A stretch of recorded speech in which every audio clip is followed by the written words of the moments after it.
love Japanese history, but you keep getting called a weeb even though you've never watched anime before. Sad samurai noises. I think the problem really occurs whenever someone sees your blade collection. I guess technically speaking, anyone with a katana could just be celebrating Japanese history. This strange baseball bat, though, from the meme is something different. Kanabu means literally a metal stick or metal club. It's also considered to be a mythical weapon. We're gonna free all of Asia from imperialism, says imperialist Japan. Wait, I kind of gave away the joke there. Awesome, your own imperialism included, right? Says the Philippines.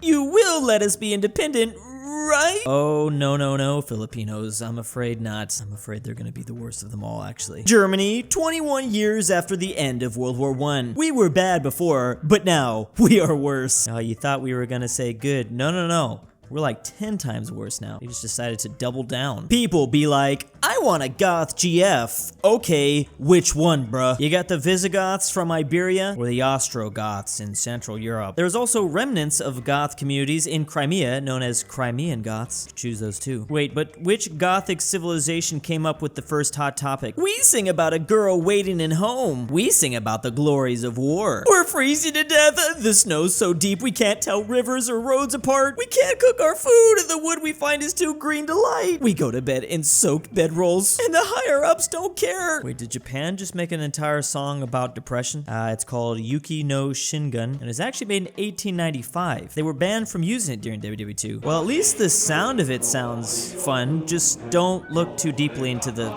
lyrics. It's not gonna go well. The horses are beaten, but we can't leave them. But they sound so cheerful. Woo, we all ain't gonna make it. The British, whenever Americans bring up the revolution, cut to the burning of Washington, or basically when they destroyed our capital during the War of 1812. It's literally their first argument every time, and honestly, they kind of have a point. I realize that the War of 1812 is seen as a stalemate, but they did kind of burn down our most important building. Helga, where are you going? Away, Olaf. I don't like where this country is headed. And what's your destination? I'm moving to Canada, or Vinland at this time. Ready or not, Canada, here I am. You see, these people just keep coming. Yeah, here to exploit our lands, riches, and subsidies, health services, no doubt. Even during the Viking ages, Canada was the place to go. People have been trying to move here for like 1,000 years. If you woke up in the year 2000 BC, what technology could you invent from scratch? Well, I don't need to name it, but let's just say my neighbors better keep us more than 300 meters away if they don't want to be the recipient of 90 kilograms of projectiles. Oh, a little trebuchet action. The ultimate siege weapon. This is actually a really good question. If you did wake up in the year 2000 BC, what could you physically be able to invent? Like, I always go back and think, oh, I'll just show them my phone. What is this gonna do? Like, this is not gonna do anything. Pretty sure I won't have a good data plan in 2000 BC. Like, do you know how to make electricity? Can you come up with some antibacterial medicine? I don't even know if I could show them how to make a fire. I'm pretty sure they knew how to do that in 2000 BC. Oh, you know what? Maybe I could tell them what the world looks like. Although my physical geography knowledge is a little bit limited, and what are they really gonna do with the political boundaries of 4,000 years into the future? Since we're talking 2000 BCE, I can tell them about Greece, maybe show them a couple of the islands. Maybe that would be enough for them to spare me and not chop my head off. Wow, how did you get like that? Every time I have an election, I do one push-up. Jesus Christ. So he doesn't do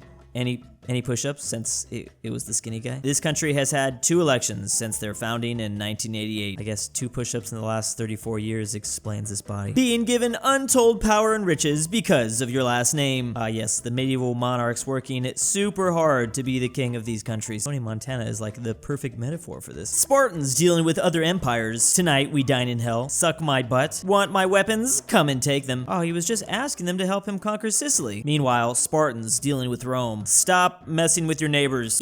Yes, my lord. Now bend the knee. Yeah, this is an aspect of Sparta that's not often talked about. Once Rome came around, Sparta wasn't really the same. Hitler wanted to be Napoleon. Napoleon wanted to be Charlemagne. Charlemagne wanted to be Constantine. Constantine wanted to be Julius Caesar. Julius Caesar wanted to be Alexander the Great. Alexander the Great wanted to be Achilles, and Achilles wasn't real.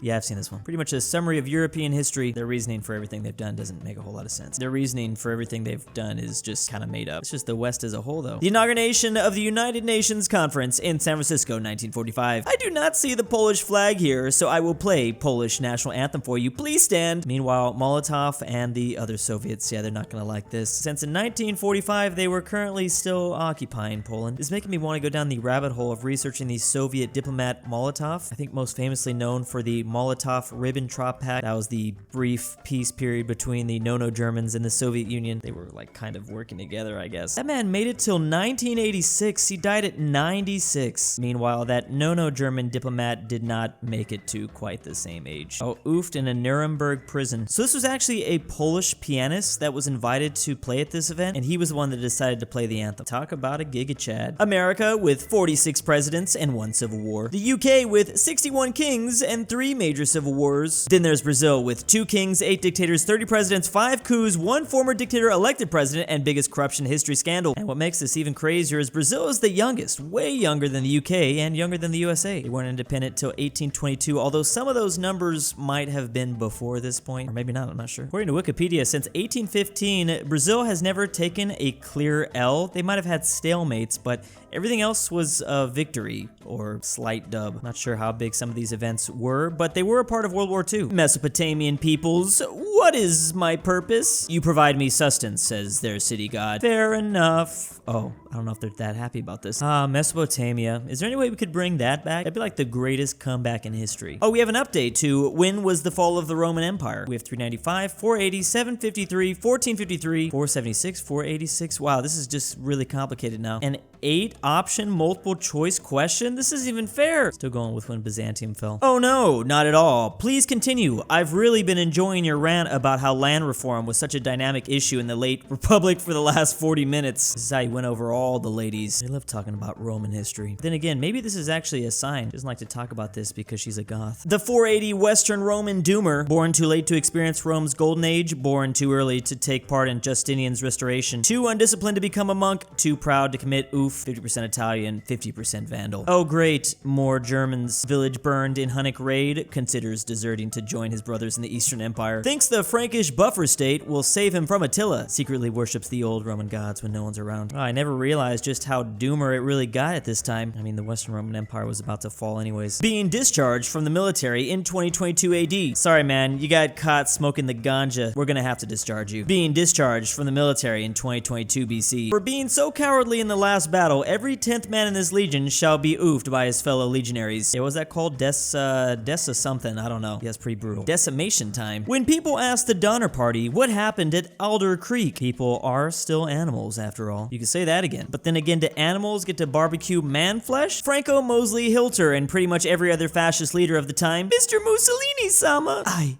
like you. Mussolini, who kind of thought fascism was gonna be an Italy-only thing. Finally, some non-Benito slander. I think a lot of people forget just how early Italy jumped on board that whole trend. They were like the hipsters. They were doing it before everyone thought it was cool. Mussolini started that thing up in 1922. That's 11 years before Hitler gained power in Germany. What my parents see versus what I see. Running into school like this with your homies is kind of like D-Day. He's right. Not all of us are gonna make it out of here alive. At least on a spiritual level. I know my soul died in the second grade. The entire No-No German military branch as the US economy pulls out their secret weapon of just 50,000 Shermans. It's all you really needed, just outproduce the crap out of everyone. That's how you do a little bit of trolling in WW2. Undespised historical figures. Oh, it's actually just Teddy Roosevelt. Big old big stick Teddy. Sounds kind of weird when you say it out loud. Maybe this should say for US only. I'm sure there's people outside the US that probably wouldn't agree with this. Really weird Wikipedia box. We have the Kingdom of Nepal supported by India, Pakistan, Belgium, China, UK,